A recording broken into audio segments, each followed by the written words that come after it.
I'll just talk about this one quickly.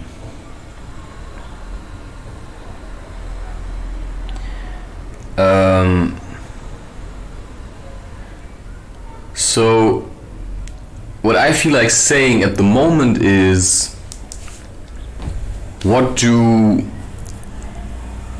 is the real power words have over yourself, right? So if I see something in that image and it's very personal, then what can I really say to you? And could I destroy my own purpose if I would say things to you that I feel are important to me as an individual? And could you use that to kind of destroy it for me? Or are my actions what have power? Well, what you can see is that words, in a sense, mean nothing. They can be somewhat binding if you are truthful, and if you have said certain things, they can be somewhat binding, but to what degree do they have the ability to create anything? Well, they have none. Because what matters is, right, what you do, what you have done before you uttered those words, and what you did after you said those words. Because we all know that, right, if somebody just thinks, from now on I'm just gonna be super nice, but before that you were a real ass, you used everyone, let's just see it, you stole, you manipulated, and then you turn around and you say, I'm just gonna forget all of that, I'm just gonna be super nice. Well, that will never work, because it's dishonest. You really have to suffer. Because what you do is you're just clinging to people. Now you're just trying a different approach. Now you just want the nice stuff. But for a very long time, you were risking to get the bad stuff. And now I'm just supposed to accept you? You have to change, right? And sometimes you really have to work on yourself. And that means action. That means you stop talking. And when you say something, then you have to look at what you're really saying, and then you have to weigh it. So for me, my podcast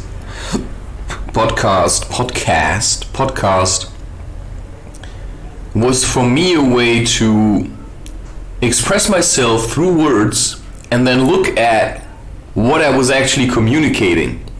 So while I sit here and talk, I can feel what am I saying, but of course what I'm saying is mostly based on actual experiences and observations.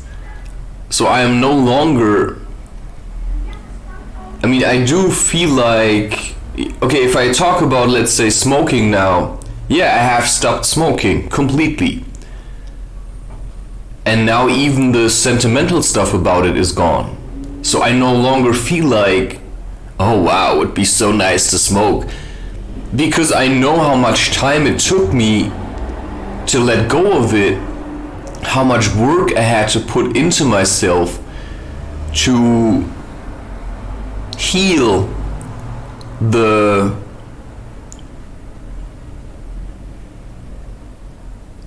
destruction I had dealt to myself through smoking, and that it was ultimately simply a sign of laziness, because you can just breathe for your highs. If I do one art session, I'm high afterwards, so you can transcend, you can work for your highs and then share it.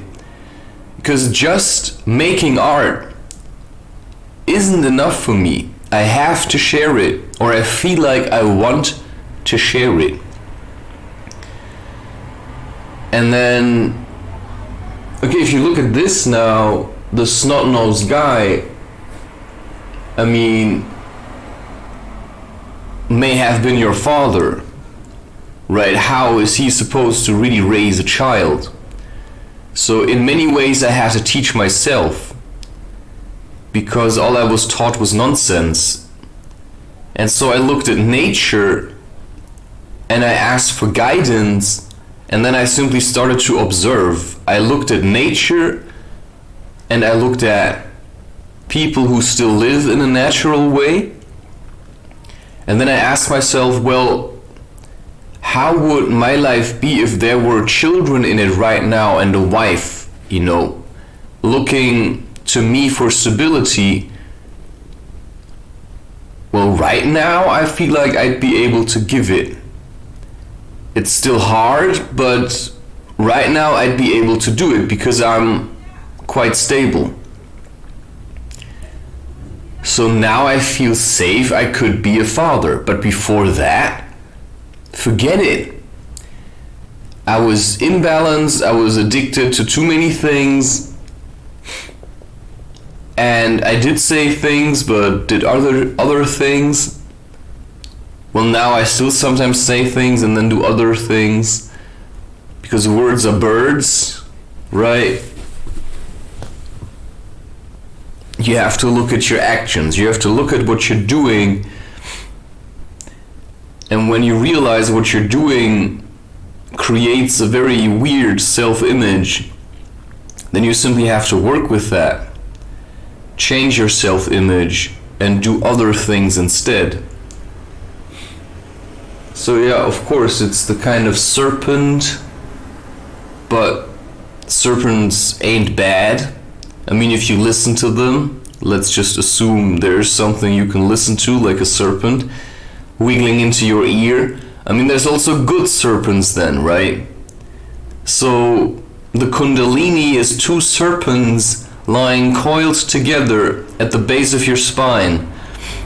And when they awaken, they start climbing up, you know, black and white. They start climbing up your spine. So you need both. You need the shadow.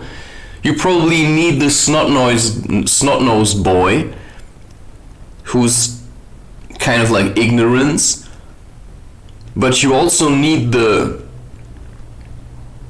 I'll go nuts beast mode animal guy, right, who sees life as a challenge, who wants to have the best kind of relationship he can with his wife. You know, be like friends instead of like annoying competitors. And so I have devoted the last years of my life to, in a way, kind of letting go of all the friends that I had and simply make space for my wife. Right? If there ever should be such a thing in my life, because I want to be a father. But all I can say at this point, I have already chosen a woman, but this woman must also choose me. And as long as I'm alone, which then may be the rest of my life, because you cannot replace true love. If you once for yourself, you feel like that's it, she's it, you know. And if she ain't coming, then I'm just gonna continue on my own. That's my resolve. And look at all the stuff that I made. I mean, it's beautiful. And I keep learning. I mean, I'm no longer that surprised if I create something also here at home, something handmade, and I think, wow, like, I did that. So yeah. But you can still crave for female presence, but it's better to work towards it and then feel like that you've actually earned it.